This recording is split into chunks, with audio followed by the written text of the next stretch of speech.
মানুষের জানার কমতি সবসময় থাকে, সবাই সবটা জানে না। এরপরে আরো গুরুত্বপূর্ণ শেষ কথা হইল কুরবানি ঈদ আইছে, গরুর গুস্ত ছাগলের গুস্ত এটা খাই হওয়ার পর দেখি জানি লাগে ছোট যেই তুলে মানুষে দেখায় ঠান্ডা খায়। ঠান্ডার মধ্যে দামি সেরা ঠান্ডা হইল কুকা কুলা, সেরা ঠান্ডা। অথচ ঈদ করলাম ইব্রাহিম আলাইহিস ইসলামের সুন্নত, তাই নি? ইব্রাহিম আলাইহিস ইসলামের সুন্নত তো ইসলামের একটা বিধান, গুরুত্বপূর্ণ বিধান পালন করলাম। আর ঈদের দিন হইল ঈদের গরুর গুস্ত পেটো হিসত নাই, যাও বাজার থেকে 2 লিটার কুক লইয়াও, আপনার ঈদ ঈদ হইল। আপনি তো ঈদ নষ্ট করে লইলা।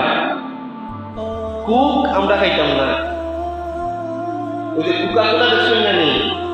মুসলমানে কোকা কোলা খাইতো না, মুসলমানে মিরিন্ডা খাইতো না, মুসলমানে ফান্টা খাইতো না। মুসলমানের খানির জিনিস নাই। যদি কোন খাইতাম না খেনে আমি কইমু এগুলো আপনি খারা না, এটা কুক নাই, এটা ফান্টা নাই, এটা মিরিন্ডাও নাই, এটা আপনার ফিলিস্তিনের মুসলমান ভাই অকবর রক্ত।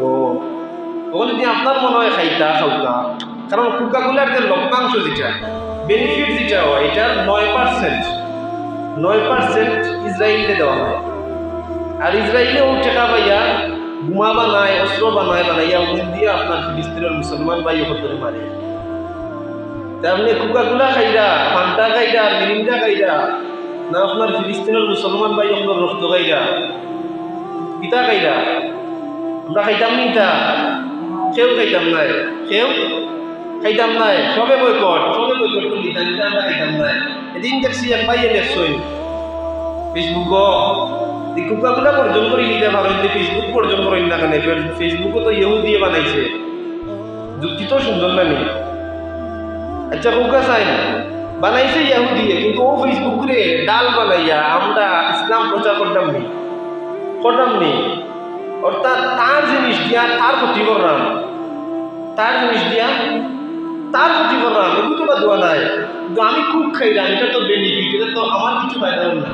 এই বেনিফিটটা তো তার কাছে যার কারণে এটা দিয়া এই ইসলামের বিরুদ্ধে শক্তি কামো লাগার। আর ফেসবুক রে আমি ডাল বানাইয়া ইসলাম প্রচার করলাম, এ ভুল করলে ওটারে আমি ফেসবুকে প্রকাশ করলাম, সারা দেশের মানুষের জানাজানি করে, ফায়দা হইল না? তাহলে ফেসবুক বয়কট আর কোকাকোলা বয়কটে কথা নেই। আমরা এগুলো খাইতাম না, মুসলমানে এগুলা খাইতো না। Coca, Fanta Coca, Mirinda Coca এটা আমরা খাইতাম না। এটা কার জন্য? এটা ইসরায়েলের সাথে সরাসরিভাবে সম্পর্কিত। কোন মুসলমানে খাইতে পারে কোকা, খাইতে পারে না, খাইতো না। আমরা খাইবো নি কেউ খাইতাম না।